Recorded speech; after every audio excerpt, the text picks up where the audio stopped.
Jihad John, um apelido aparentemente inofensivo que poderia até ser considerado sátira ou caricatura, se não fosse pela brutalidade sinistra por trás de sua origem. É um nome que muitos de nós que crescemos durante a era da guerra global ao terror lembraremos bem, ou pelo menos já ouvimos falar, experimentando o medo, a raiva e a ansiedade que ele causou, frequentemente acompanhados por notícias horríveis de decapitações e tortura de inocentes, sadicamente filmadas e distribuídas pela internet, espalhando sua rede de terrorismo e intimidação pelo mundo todo. As ações de Jihad John e da célula de militantes extremistas islâmicos britânicos, conhecida como Os Beatles, chocaram o mundo e inauguraram uma nova era de terrorismo doméstico. Hoje, vamos fazer uma análise aprofundada da caçada global por Jihad John. Antes de continuarmos, gostaria de fazer uma pausa por um momento e lembrar que esses vídeos produzidos e compartilhados pelo ISIS são incrivelmente perturbadores e desumanos. Por respeito às vítimas e suas famílias, e pelo seu próprio bem-estar mental, pedimos que, por favor, não tente assistir a esses vídeos online. E se souber de algum site que hospede esses clipes, que por favor os denuncie. Fique seguro. Aqui é Wars of the World. Nascido em Al-Jarrah, Kuwait, em 17 de agosto de 1988, Mohamed Jassim Abdul Karim Olian Al-Dafiri mudou-se para o Reino Unido quando tinha 6 anos, em 1994, junto com sua irmã mais nova, Asma. Os pais de Mohamed, Jassim e Ghania Emwazi eram apátridas, fugindo da pobreza e da opressão no Kuwait, um país que ainda sofria com as consequências da invasão iraquiana em 1991 e da subsequente Guerra do Golfo liderada pela coalizão. Ao chegar ao oeste de Londres, a família mudou-se várias vezes para moradias populares até se fixar em Queen's Park, Brent, por volta de 1996. Jassim abriu uma empresa de táxi e a família recebeu mais 4 filhos. Mohamed frequentou uma escola primária local da Igreja da Inglaterra, onde parecia lidar bem com o choque cultural da sociedade britânica.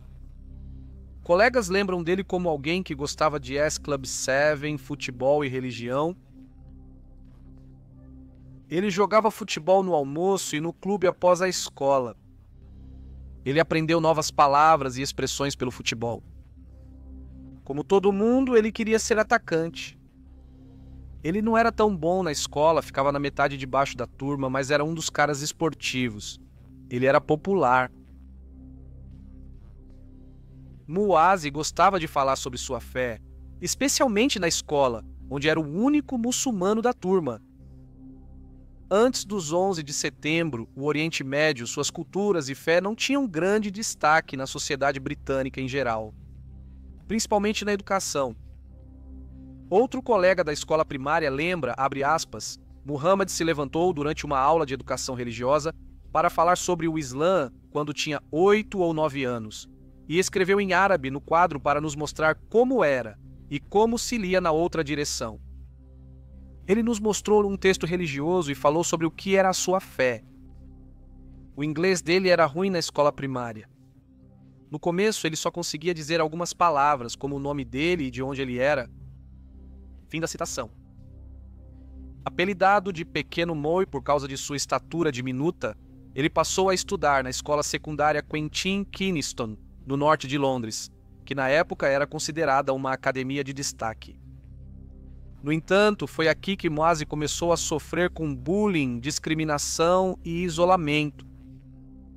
Alguns ex-colegas afirmam que, apenas 2 anos depois de começar na Quentin Kynaston, com apenas 13 anos, Muhammad entrou para uma gangue, algo que era totalmente fora do comum para o, abre aspas, cara dolorosamente tímido e nervoso que não faria mal a uma mosca, fecha aspas. E logo ele irritou seus pais muçulmanos ao se vestir como os garotos descolados, usando jeans caídos, bonés de beisebol e moletons, e mais tarde fumando drogas, bebendo e agindo de forma violenta com outros garotos. Porém, outros alunos descrevem uma imagem bem diferente, a de um adolescente. Citação: tão dolorosamente tímido que mal falava com alguém. As garotas achavam que ele era estranho e tentavam ficar longe dele. Ele andava arrastando os pés com a cabeça baixa e os ombros curvados. Ele não tinha confiança e se comportava de um jeito muito nervoso. Em vez de parecer legal, ele virou motivo de piada e todo mundo tirava sarro dele. Fim da citação.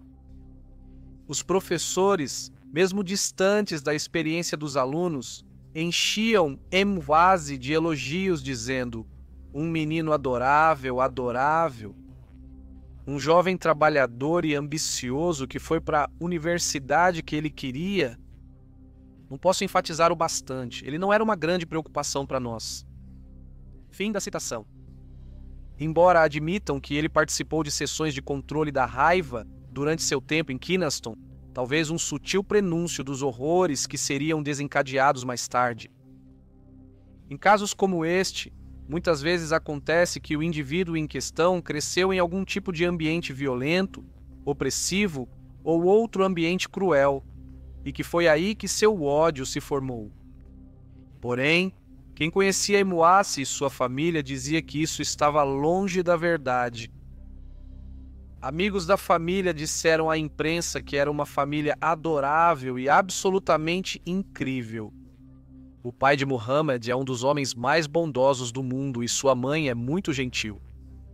Sobre Muhammad disseram: ele era muito carinhoso. Ele defendia rapidamente quem era próximo se achasse que haviam sido magoados. Fecha aspas. Como então o aparentemente carinhoso e extremamente tímido pequeno Moy se radicalizou a ponto de cometer atos de tamanha barbárie?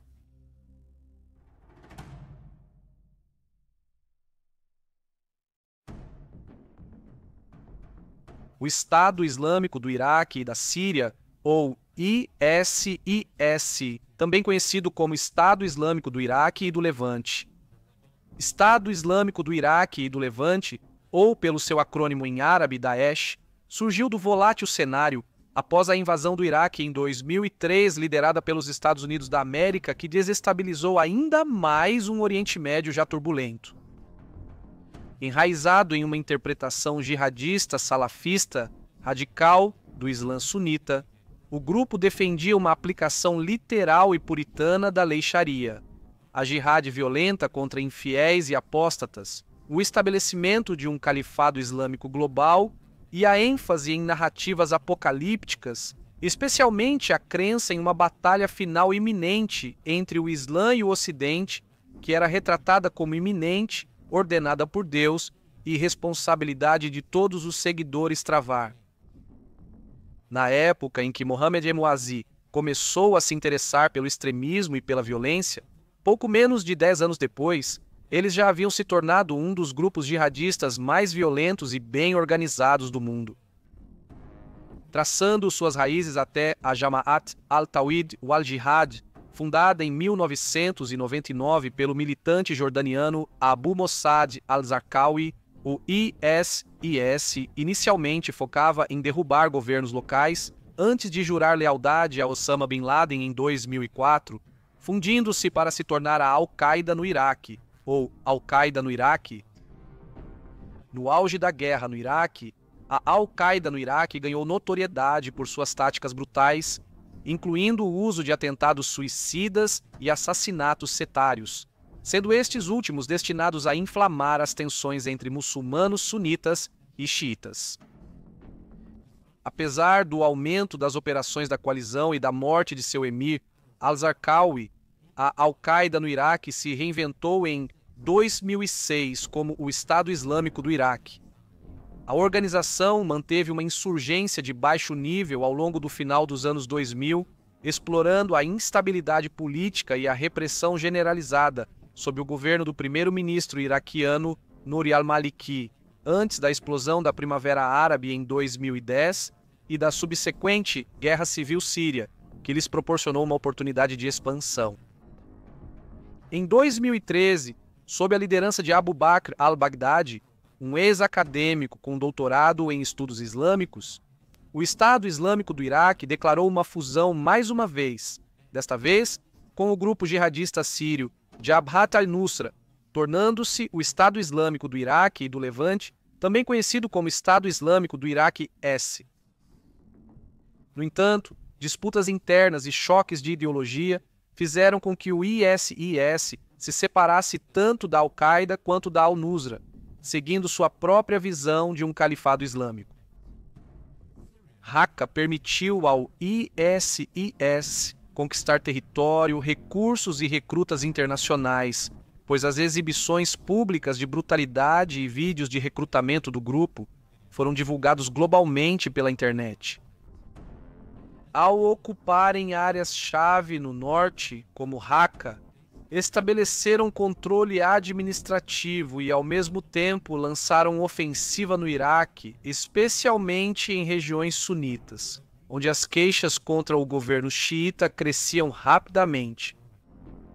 Antes de sua notoriedade global devido às decapitações televisionadas, avisos de ataques iminentes e ameaças de rios de sangue correndo no Ocidente, o ISIS já havia cometido inúmeros atos hediondos de terror. No Iraque, eles orquestraram atentados em massa contra peregrinos xiitas, mercados e prédios do governo, além de ataques de grande repercussão, como os atentados de Bagdá em agosto de 2009, que mataram mais de 150 civis e feriram cerca de 560 outros. Enquanto isso, na zona de guerra da Síria, o ISIS realizou execuções em massa, decapitações públicas e o deslocamento forçado de comunidades minoritárias, incluindo cristãos e alauítas. Foi onde eles começaram a usar as redes sociais para divulgar a violência e recrutar membros do exterior, no que se tornou o surgimento de uma nova era de globalização na propaganda jihadista.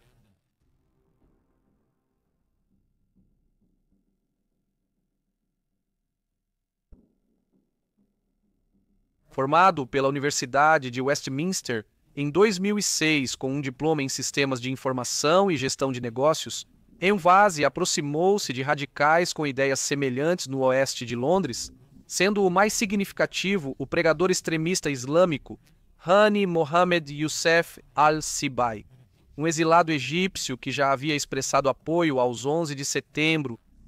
Al-Sibai já era conhecido pelos serviços de inteligência britânicos e americanos por treinar e apoiar a Al-Qaeda, incentivar jihadistas britânicos a irem ao Afeganistão e conspirar para atos terroristas. Ex-membro dos Mujahideen durante a luta contra a invasão soviética do Afeganistão, o autoproclamado cheque chegou ao Reino Unido em 1994, onde sua ideologia venenosa proliferou entre os radicais clandestinos de Londres por uma década, recrutando pelo menos 20 e poucos jovens para a jihad, incentivados por al-Sibai. Em agosto de 2009, Enwase viajou para a Tanzânia, na África Oriental, com outros 2 extremistas, no que se acredita ter sido uma tentativa de treinamento ou de se juntar ao grupo militante ligado a Al-Qaeda, Al-Shabaab. Felizmente, o trio foi impedido de entrar e retornou ao Reino Unido, onde foram interrogados e, segundo algumas fontes, sofreram uma tentativa de recrutamento pelo Military Intelligence, 5, a Agência de Contra-Inteligência e Segurança Interna Britânica. Depois disso, Enwase e outros jihadistas de Londres passaram a ser monitorados regularmente pelo Military Intelligence, 5, mas um mês depois ele retornou ao seu Kuwait natal sob o pretexto de se estabelecer, conseguindo um emprego em uma empresa de tecnologia da informação, que o elogiou como o melhor funcionário que já tivemos. Era muito bom com as pessoas, calmo e decente. Voltando ao Reino Unido em maio de 2010 para férias curtas e depois visitando a família em julho, ao tentar retornar ao Kuwait para se casar com uma kuwaitiana, ele foi detido e impedido de viajar no aeroporto de Heathrow por suposto visto expirado, embora muitos acreditem que foi uma estratégia antiterrorista dos serviços de inteligência. Entre dezembro de 2010 e agosto de 2013, é difícil rastrear as ações de Emwazi, embora aqueles que o conheciam digam que ele sabia que estava sendo vigiado pelo Military Intelligence, 5 alegando perseguição e assédio por parte de indivíduos disfarçados. Em um desses incidentes, ele acreditava ter vendido seu laptop justamente para um desses agentes. Falando com a CAGE por e-mail, uma organização de direitos humanos controversamente simpática, Mohammed afirmou, abre aspas, quando vendo qualquer coisa pela internet, sempre coloco apenas meu sobrenome no anúncio. Fui encontrar essa pessoa para que ela pudesse dar uma olhada no laptop e, se gostasse, então compraria. Essa pessoa, para minha surpresa, nem se preocupou em verificar se o laptop funcionava ou não. Quando você compra algo de alguém que nunca conheceu antes, provavelmente testaria o produto. De qualquer forma, em questão de segundos, entreguei o laptop para ele pensando que ele iria testar o laptop. E ele me deu o dinheiro na hora. Apertamos as mãos e ele disse, prazer fazer negócios com você, Mohammed. Eu nunca disse meu primeiro nome para essa pessoa. Eu nunca revelo meu primeiro nome. Era impossível ele saber meu primeiro nome, fim da citação. Embora nunca tenha sido confirmado se isso foi realmente uma operação do Military Intelligence, 5 Emwazi mais tarde implorou a Cage que o suposto assédio era demais, chegando até a contemplar o suicídio, fim da citação.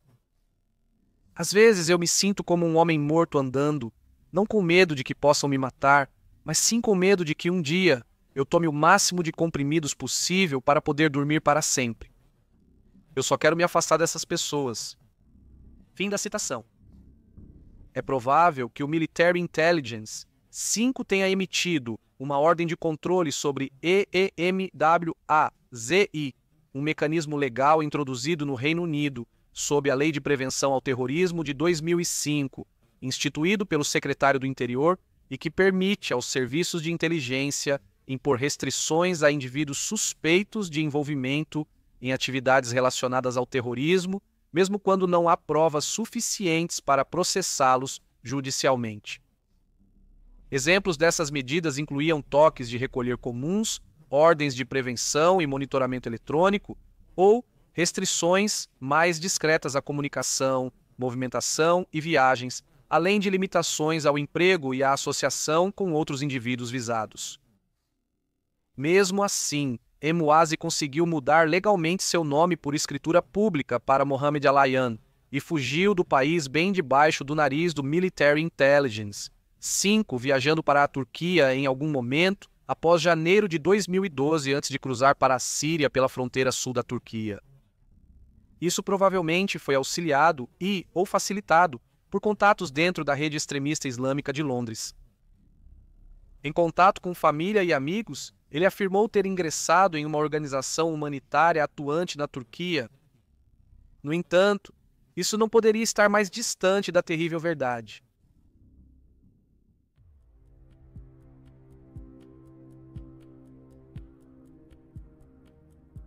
Curiosamente, os Beatles eram o apelido dado por reféns ocidentais capturados pelo ISIS durante o regime de terror do grupo na Síria. Isso diferenciava 4 militantes britânicos do Estado Islâmico de uma célula terrorista. O grupo esteve envolvido na detenção, tortura e execução de civis inocentes, entre eles jornalistas e trabalhadores humanitários. Informalmente apelidados com os nomes dos integrantes da banda britânica dos anos 1960, John, Paul, George e Ringo.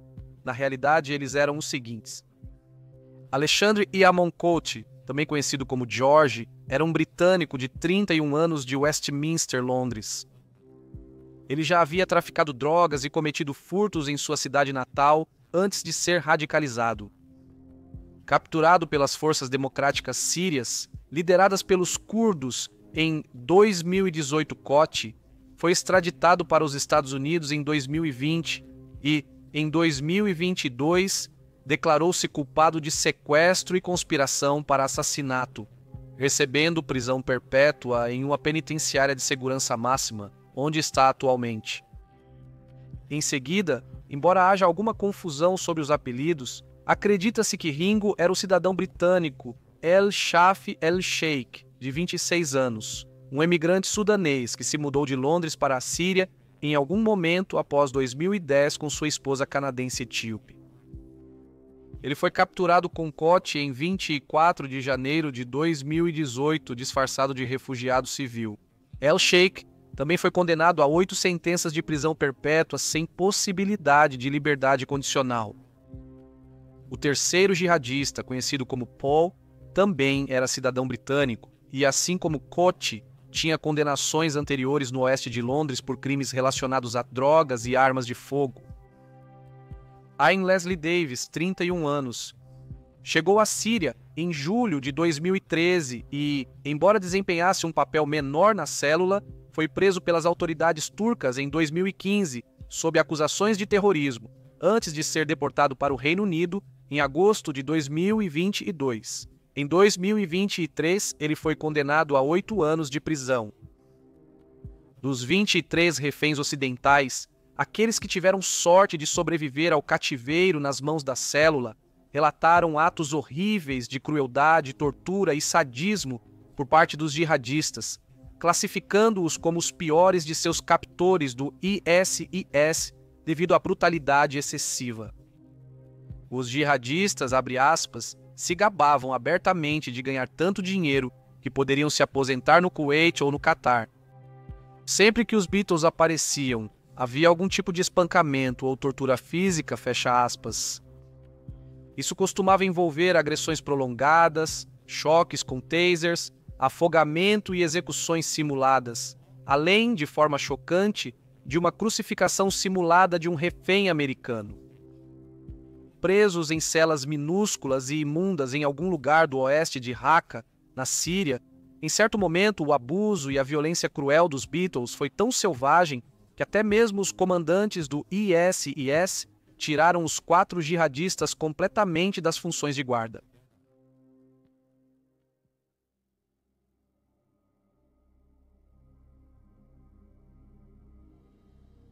No auge da violência do Estado Islâmico, esses 4 jihadistas britânicos surgiram em vídeos exibindo as decapitações de reféns ocidentais que haviam capturado. Filmados e distribuídos pelo ISIS para fins de propaganda, esses vídeos provocaram condenação internacional e destacaram o sofrimento de estrangeiros inocentes que haviam sido sequestrados enquanto realizavam trabalhos humanitários, jornalísticos ou contratuais, tanto na Síria quanto no Iraque. Esses vídeos de decapitação do ISIS continuam sendo muito perturbadores. Por favor, não tente assisti-los online. Obrigado. James Foley, um jornalista americano de 40 anos cuja vida e trabalho representavam um compromisso com a busca da verdade em algumas das regiões mais perigosas do mundo, foi a primeira vítima conhecida de Jihad John.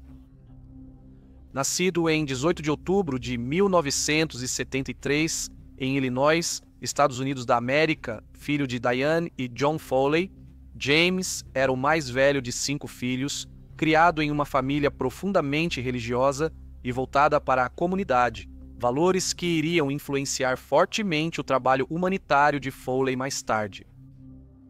Antes de entrar no jornalismo, Foley trabalhou como professor no Teach for America e ensinou leitura e escrita em prisões, experiências que mais uma vez alimentaram sua empatia pelos marginalizados. Em 2012, ele já era um correspondente de guerra experiente, com reportagens do Iraque, Afeganistão e Líbia. Antes de seu sequestro, ele já havia sido preso por forças pró-Gaddafi na Líbia por 44 dias angustiantes, mas foi enquanto trabalhava para o veículo de notícias americano Global Post e para a agência francesa Agence France Presse que ele foi sequestrado no norte da Síria em 22 de novembro de 2012, junto com o jornalista britânico John Cantley. Mantido em cativeiro pelo ISIS por quase 2 anos, companheiros de cativeiro descreveram Foley como uma fonte de força e conforto, frequentemente tentando elevar o moral dos prisioneiros por meio de orações e conversas, apesar de muitas vezes ser o principal alvo da brutalidade na cela devido à sua nacionalidade. Durante esse período, o ISIS exigiu da família de Foley, do Global Post, e do governo de Barack Obama 132 milhões pelo seu resgate, um valor extorsivo sem nenhuma chance real de ser atendido.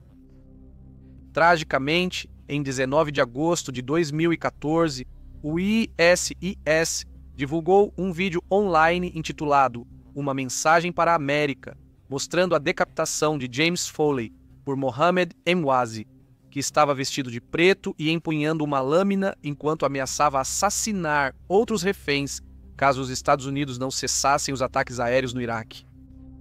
A segunda vítima, Stephen Sotloff, jornalista americano-israelense de 31 anos, trabalhou como freelancer para publicações como Time e Foreign Policy e era respeitado por sua visão e profundo entendimento da política do Oriente Médio.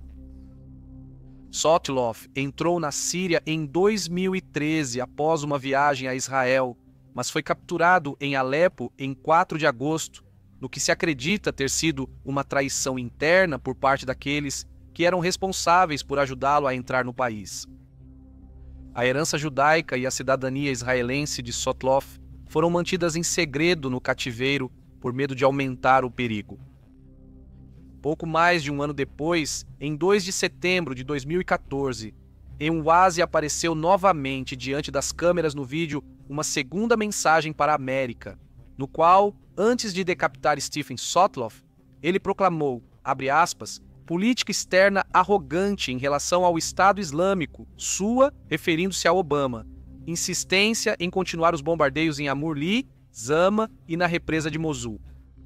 Você, Obama, mais uma vez, através de suas ações, matou mais um cidadão americano. Então, assim como seus mísseis continuam atingindo nosso povo, nossa faca continuará atingindo o pescoço do seu povo. Fim de citação. 2 cidadãos britânicos se tornaram as próximas vítimas horríveis de Emwazi. David Haines, 44 anos, e Alan Henning, 47, eram trabalhadores humanitários que entregavam suprimentos médicos e alimentos a civis sírios em dificuldade. David Haines foi sequestrado na fronteira com a Turquia em março de 2013. Em dezembro, Alan Henning foi sequestrado em Alepo. Pai de 2 filhos, David Haines havia servido anteriormente na Força Aérea Real antes de começar o trabalho humanitário, em 1999, atuando em várias organizações humanitárias que ajudavam pessoas deslocadas na Iugoslávia, África Central, Líbia, Sudão do Sul e Síria, colaborando com grupos como ACTED e Força de Paz Não Violenta. Movido pela crise dos refugiados sírios, Henning, ex-taxista de Salford e pai de 2 filhos, juntou-se a uma organização humanitária como motorista de ambulância de emergência quando, em 26 de dezembro, seu comboio foi emboscado por combatentes do ISIS. Divulgando o vídeo da execução de Hein em 13 de setembro de 2014, de forma semelhante a Foley e Sotloff, ele foi forçado a recitar um discurso de propaganda do ISIS previamente escrito, antes que Emwazi, novamente vestido de preto dos pés à cabeça, proclamasse: se você, David Cameron, insistir em lutar contra o Estado Islâmico, então você, assim como seu mestre Obama, terá o sangue do seu povo em suas mãos. Fim da citação. Um vídeo do assassinato horrível de Henning apareceu online em 3 de outubro de 2014. A última vítima de Emwazi, o trabalhador humanitário americano de 26 anos, Peter Kazig, foi o fundador da Special Emergency Response and Assistance, ou Special Emergency Response and Assistance, uma agência não governamental que entregava comida, roupas, suprimentos médicos e ajuda a campos no Líbano e na Síria. Capturado pelo ISIS em 1º de outubro de 2013, Kazig se converteu ao Islã enquanto estava em cativeiro ao lado de John Kentley e do refém francês Nicolas, que teve a sorte de sobreviver. Adotando o nome Abdulrahman Kazig, seus pais enfatizaram que essa conversão de fé não foi forçada e que ele já vinha considerando isso há algum tempo. O ISIS divulgou o vídeo final em 16 de novembro de 2014, elevando para 5 o número de vítimas fatais de Emwazi.